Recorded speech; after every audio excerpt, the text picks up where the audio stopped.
On Larry King Now, television host, lawyer, and now judge, Jerry Springer. This is the show I should have done from the beginning, and yet I never would have had the opportunity. If I would have started with the show, no one would have known me.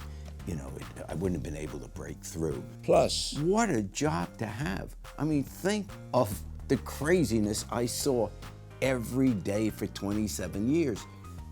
That's entertaining. All next on Larry King Now.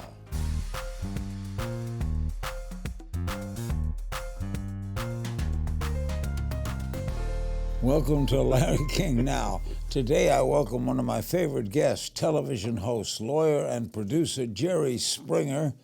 He hosted The Springer Show for 27 seasons, from 1991 to 2018. He's now debuted the Jerry Springer podcast, that was in 2015, and has returned to his roots as the host of a new courtroom show, Judge Jerry. There you go. It has weekdays. Check your local listings. Okay, how did this come about? It was about a month before I was going to stop taping the regular show. It's crazy to call my show a regular show, but let's assume. And it was about a month left of tapings, and Sean O'Boyle, who's the head of sales for NBC, comes into the office, say, "Jerry, you have a moment?" I say, "Yeah." So he shuts the door, and I get a little bit nervous when they shut the door. It's never good news. And he says, "You're a lawyer. What about Judge Jerry?" And I thought about it for a few seconds, and, well, yeah, sure, that'd be great. And so we shot a pilot right away, and the station's bought it, so now I'm a judge, like Judge Judy or what, The Jerry Springer Show is a true original. We'll talk about it in a little while. Yeah. But I don't see you as doing a format done by other people. Judge Judy is people, when you say Judge Jerry, you think Judge Judy. Sure. Well, you can't be a judge unless you have alliteration. So Judge Jerry, Judge Judy. But anyway, well, it's probably the only job I was ever trained for. In other words, all these other jobs I've had in life, and I've been very lucky, really lucky, I never was trained for them. It just fell into my lap. But this is what my parents sent me to law school for. And I practiced law for a while. So I'm going back to what I originally was trained to do. And it's still, you're dealing with conflict. You're dealing with regular people. None of these people are famous. So there's a common thread. It's that instead of getting on the show and pulling each other's wigs, now people come on the show with their car accidents, their personal disputes, landlord-tenant relations, whatever. So it's conflict that everyday people deal with. And now, instead of doing a final thought at the end, now I make a judgment based on what the law is. Is it one topic or two per show? We do 2 cases per show. 2 cases per show. Are you enjoying it? I'm loving it. And it's like, this is the show I should have done from the beginning, and yet I realize I never would have had the opportunity. If I would have started with the show, no one would have known me. I wouldn't have been able to break through. When do you tape it? We tape it 4 days a week. I do 35 cases a week, but we tape every other week, because the week that we're not taping, that's when they send me the 35 cases, and I have to research them. And these people come from all over the country, so I have to figure out, find out where they're from, and apply laws that are applicable to the people, from where they're from. So it's not the law of Connecticut; it's the law of their home. You have a studio audience? Yeah, it's like a courtroom. I mean, the court looks the same as a Judge Judy or Judge Mathis or any of them, and Judge Judy is the gold star, so I bow to her. But I'm using my own personality in terms of, how I listen to the case as I it grew. did not think you would lay back. By the way, here's a clip from Judge Jerry. What? How would you describe yourself as a judge? Either a father or a grandfather. In other words, if my kid came to me when she was younger, or my grandson comes to me now, and has a problem, and maybe has misbehaved, I have to be firm, but I'm never mean. And I explain why I'm making the decision I am.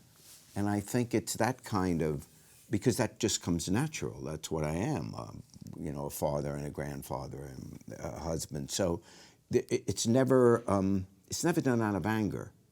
And I try to respect everybody I talk to. And maybe that comes through. And it was even when I did the Crazy Show. To be honest, you never heard me cursing.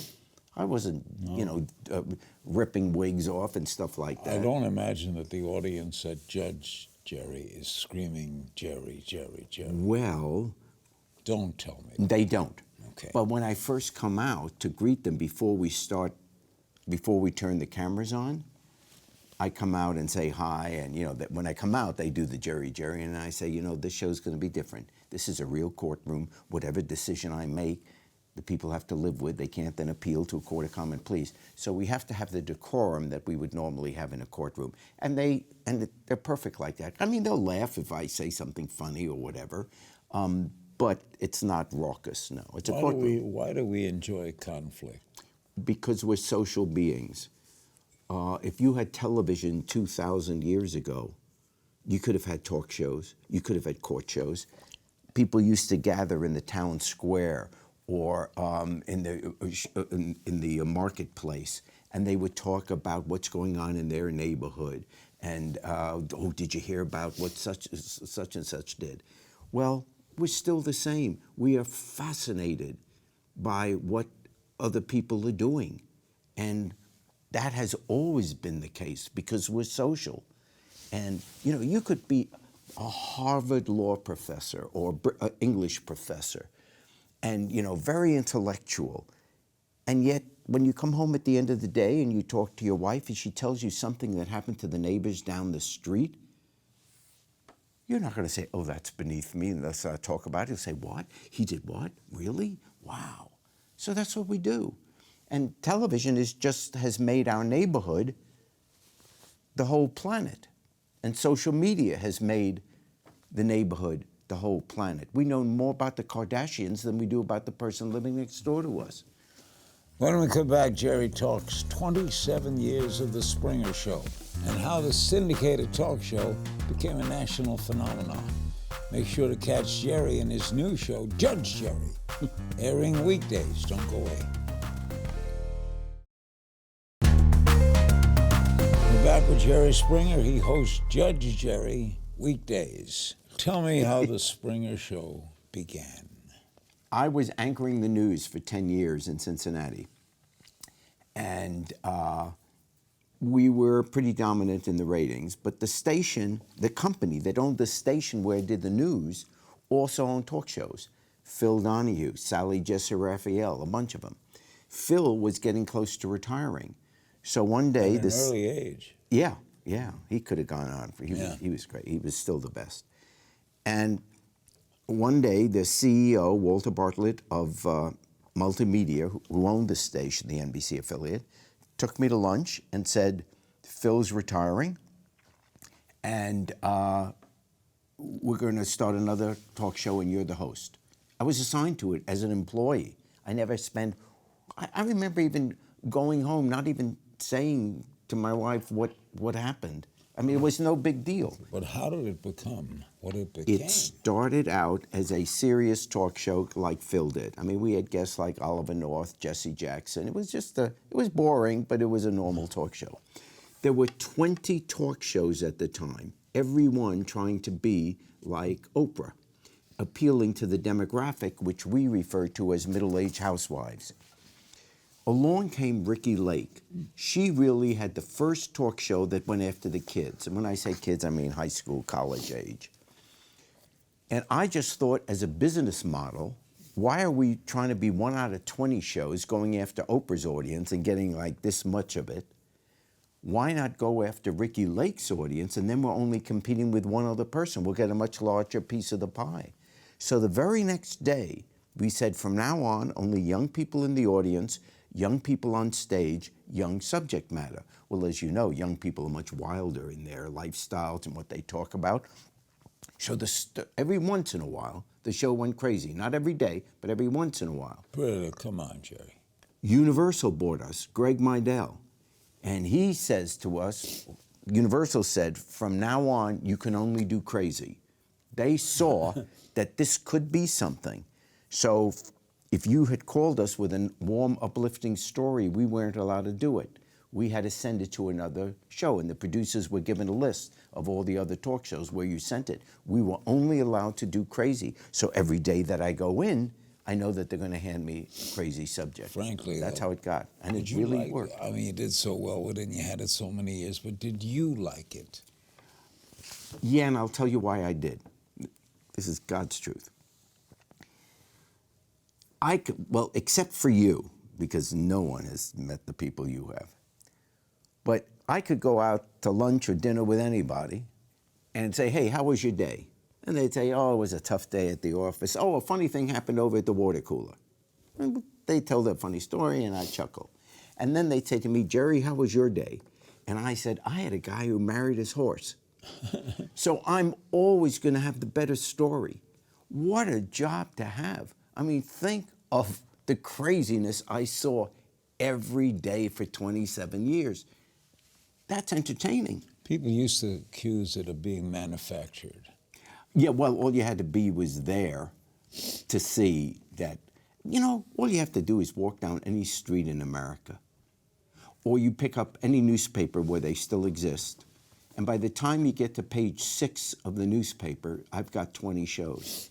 You walk down any street in America and people have stories that are no different. There is nothing that has ever been on my talk show that is not already in the Bible, not already in great literature, not already in Shakespeare. It's real life. It's one moment in their real life, but the issues are timeless. And it was hypnotic viewing. Why do you think that was? If you started with Springer, you couldn't turn it off. If you could turn off the sound and you still would watch, that's a good show. And it's true. You'd walk down your office or whatever and someone had that on, you would suddenly stop and look at that. You had no idea. In other words, the words didn't matter. In fact, the bad language, we blocked out. Yeah. So you didn't even hear it. We bleeped it. How did Jerry get started? I think, once again, that probably started with Ricky Lake when the kids started chanting, go Ricky, whatever. And then that wasn't manufactured. Someone started chanting, and then it became the thing to do. You said a few months ago, the Jerry Springer Show never raised my blood pressure because it was obviously a circus. Right. You were the ringmaster. There are real problems in the world. The show wasn't one of them. So, my job was to keep it going, tell jokes, and at the end, come up with some kind of conclusion when I'm seeing all the chaos. But I'd be faking it if I said, oh, he broke up with her, I'm so sad, what am I going to do? You know, the next day they're dating someone else. It wasn't, as I said, we didn't deal with serious issues. So, with all the real, now my politics I take seriously. When we come back, we'll talk a little politics with Jerry Springer. Stay right there. Judge Jerry is on daily in a station in your community, and he's with us now to talk about another area of his life, politics. Jerry held political office, did you not? I was mayor of Cincinnati. Man, not and bad. City councilman, yeah. Okay, the podcast that you do is about politics, right? Mostly, yes. Okay. Yes. What do you think of the current Democratic group? They are all highly competent. What I am worried about, and understand I'm liberal and I'm a Democrat, and the one concern I have is, as long as the election is about Donald Trump, the Democrats will win. That's what I believe. But if we do anything to get the subject off of Donald Trump to give people who otherwise would never vote for Donald Trump suddenly an excuse to vote for him, that we could be disappointed as we were in 2016. So I worry a little bit about choosing a candidate that could be labeled, even if it's not true, could be labeled as too far to the left, a socialist. They'll take away your current insurance. Your taxes are going to go through the roof. In other words, if you give people an excuse or scare them, and they don't, let's say they don't study politics that much, it's just, you know, they, oh man, I don't know. I mean, Trump may be crazy and vile and disrespectful and un-American in terms of our values, but at least my taxes won't go up. At least the regulation on my business will go away. I don't want to give them that excuse. I think it's important for our democracy that this election, put partisanship aside, you could be a lifelong Republican and you know deep in your heart that the Republican Party is better than Donald Trump. And you don't want that to be the standard for your party. You don't want suddenly your political party to be the home for where right-wing, white supremacists, all these extreme groups can find a home. We've always had the Klan. We've always had some neo-Nazis. We've always had, you know, real right-wing, but they're on the fringes.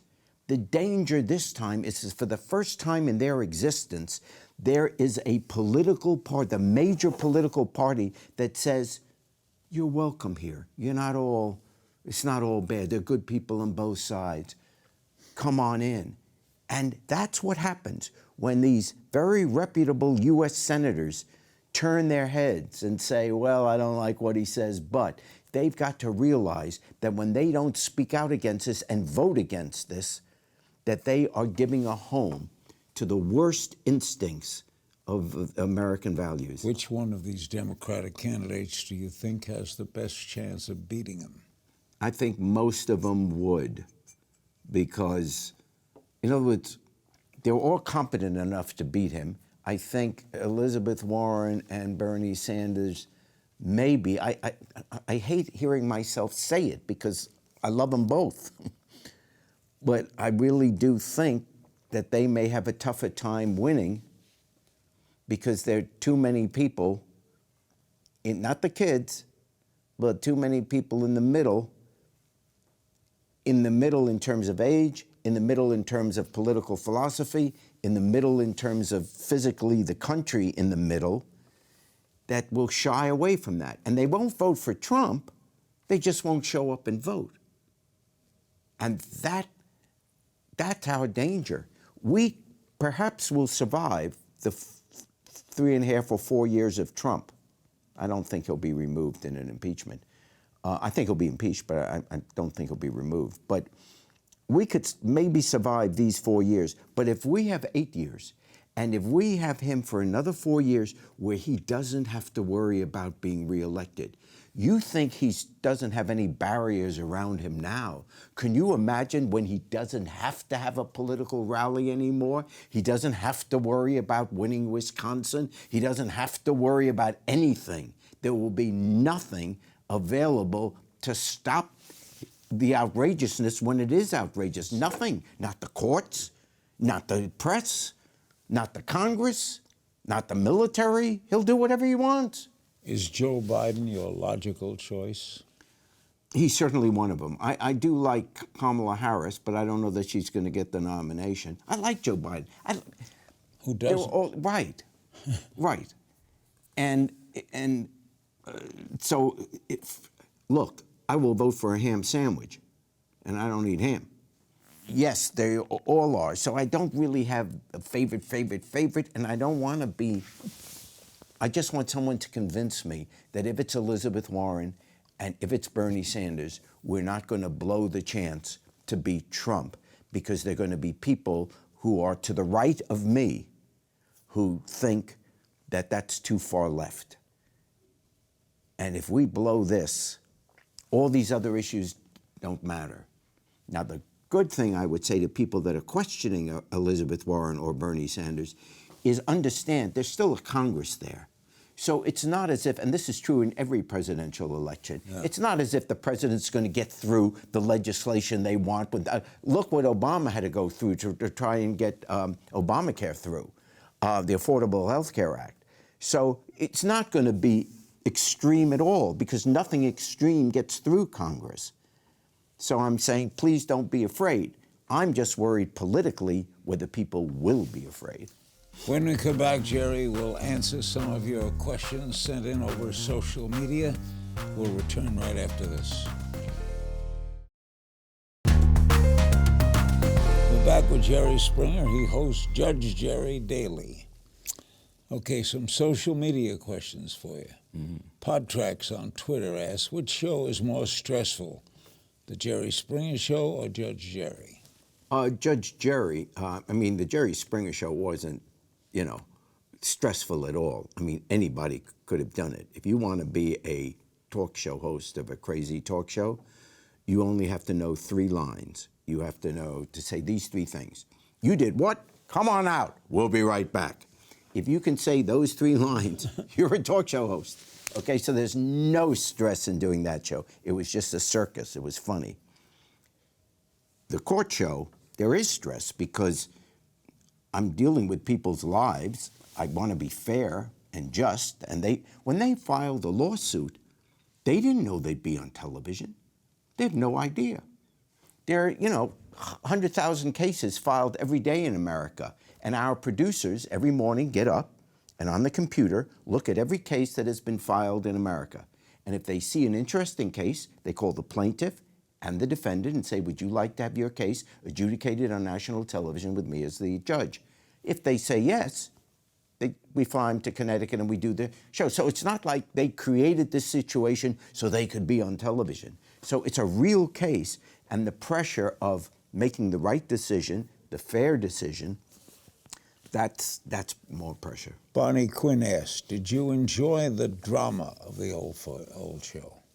Yeah, it was so unique. It was so different than my normal day. It really was an escapism for me. Whatever's going on in my life, I could go into that show and have a laugh. Alec Townsend, how do you feel about Bernie Sanders? Well, I love him. I mean, deep down, if I could name the president, I would name him. But I'm a pragmatist as well, as I said before, and I just worry that when it finally came down to those 2, there'd be too many people in the middle that would get scared by, he's a socialist, and therefore stay home. Not vote for Trump, but stay home. Cody Joe Brown on Facebook, having confronted so many social issues on your shows, what would you say are the leading causes of so many failures in people's lives? No one has lived life before. So therefore, in living a life, you are confronted every day with hundreds of different decisions. Which road am I going to take?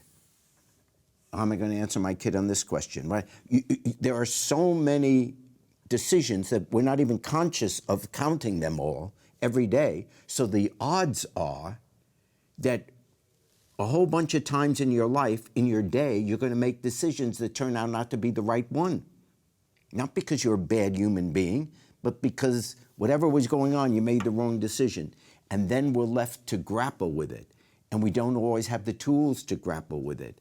So it's amazing, I would argue, that there's so relatively few problems in life based on the number of decisions you're forced to make. Looking back, did you ever think your career would turn out the way it did? No. Look. No one who's made it think. No, first of all, they didn't have my career when I was a kid. We had radio. Right. Right. No kid grew up and said, well, I'm going to have a talk show on television. What was television? When we first got a television, I remember our first television was 1952, and we had come over from England. And the first thing, and the reason we got a television is because Queen Elizabeth was going to be coronated. And that was the first thing I ever saw on American television. What brand did you buy? RCA. I bought Emerson. There you go. Same year. Yeah. Oh, same year. Thank you, Jerry. You're the best. You really are the best. Thank you. Thanks to Jerry Springer for sitting down with us today. Make sure to check out Judge Jerry. Weekdays, check your local listings for time and station. As always, you can find me on Twitter at King's Things, and I'll see you next time.